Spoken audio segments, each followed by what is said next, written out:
The work I'm showing here is the work of reading the landscape. I've been working 4 years on that project, and this project is about the worldwide deforestation of primary forests. Human beings need more and more energy, need more and more resources, and to get these resources they destroy more and more primary forest.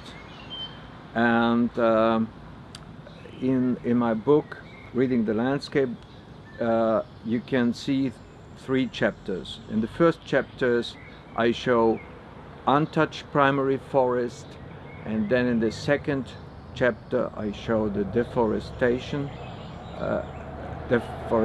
of primary forest, and in the third chapter I show how we use plants in megacity to decorate business buildings and to create new parks, how we can experience nature in future.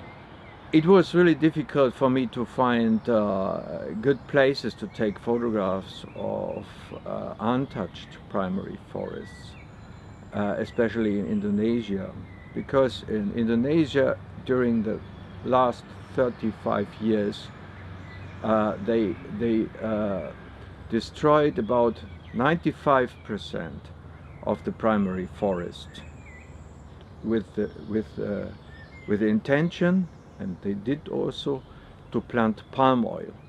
And the palm oil is used for a lot of products, and also is used for engines for cars and so on. By cutting down all the trees in Borneo, for example, in Sumatra, they also changed the climate. They changed the climate in one part, that because there is not this rainforest anymore, it's getting hotter and hotter there. And on the other side, a lot of carbon is going into the air, and so that will heat the air and will lead to a global warming, worldwide global warming. So there are a lot of things connected with this destroying of primary forests. So the reason that I have these 3 chapters is, in the first chapter I show the beauty of primary forests, and the richness of primary forests, and we first have to have a relationship of that, what we have and what we destroy, otherwise we will probably not miss it. So future generations, they will not know what we have lost already if there's nobody who's showing what's there. But it's a big, huge difference showing photographs and being there. So my photographs can only show how it could be, but if you want to experience primary forest, you really should go to these places. And I also have been to places where they did legal and illegal deforestation.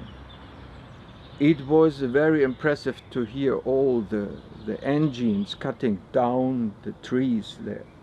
I did not hear the birds. I heard the engines when they cut down the trees there.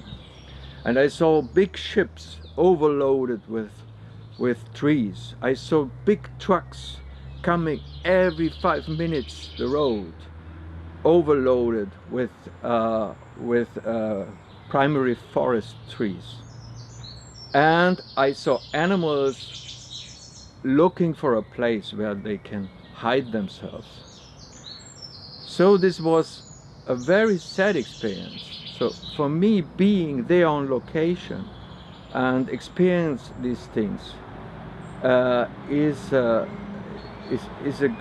great experience to understand what we are doing And with my photographs, I just can show a small frame of that what I've seen.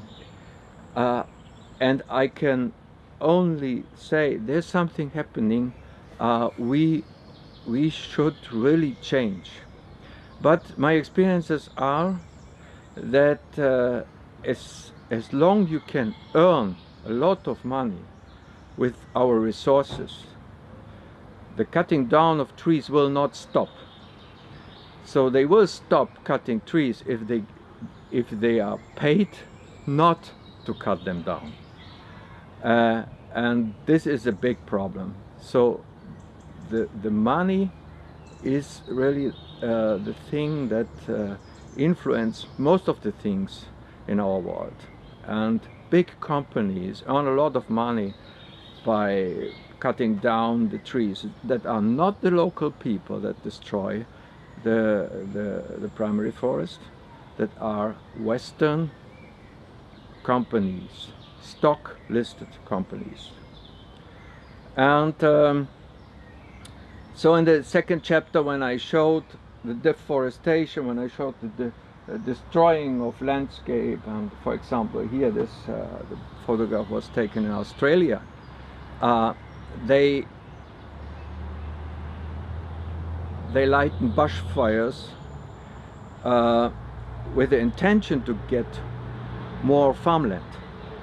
So bushfires, this is nearly something that happens again and again every year in Australia, and one part it's okay because it destroys a part of the forest, and then in this part something can grow again. But some farmers, they have not interest to stop the fires, so they have more interest to get more farmland. So they lighten the forest, and after the end they have more farmland. And I saw only 80 kilometers far from Singapore, I saw deforestation of a big area that is about, like, it's bigger like the Britannia here. And a big company, paper company, got the permission to cut down all the primary forest there, with the intention, after cutting down it, to plant acacia trees for the paper industry, for producing paper. So at the end they say this is a green paper they are producing, when already it is forgotten that they first cut down the primary forest. So everywhere where I saw that the primary forest is cutting down, the reason was that big companies, well-organized companies, wanted to get the resources and to earn money with it. And after working on the project in Borneo and in Sumatra, I went back over the airport of Singapore, and I spent 2-3 days in Singapore. And when I came to Singapore and I went around in the city, I saw how we use plants to decorate business buildings. I saw how they created a big park, a nature park, where you can find plants from all over the world, but not in the area where these plants are normally native. So there is also a big house with an artificial waterfall, and a lot of plants are arranged in a way nature wouldn't do it, and they call it nature tree, nature trail. So we create a new understanding about nature with our artificial compositions of nature in the nature parks. And so we destroy something, and on the other side we shift to a new understanding of nature. So young students and children they come to these parks, and the teacher explains the plants, because it's very easy. There are no mosquitoes, no snakes, no crocodiles, and they can explain everything. But this is not nature. But this is the way how we educate the next generations, how it will be. And if we go on that way, we will have only this nature at the end. And this is, at the end, this is the meaning of my story. So we have primary forest grown up for millions of years.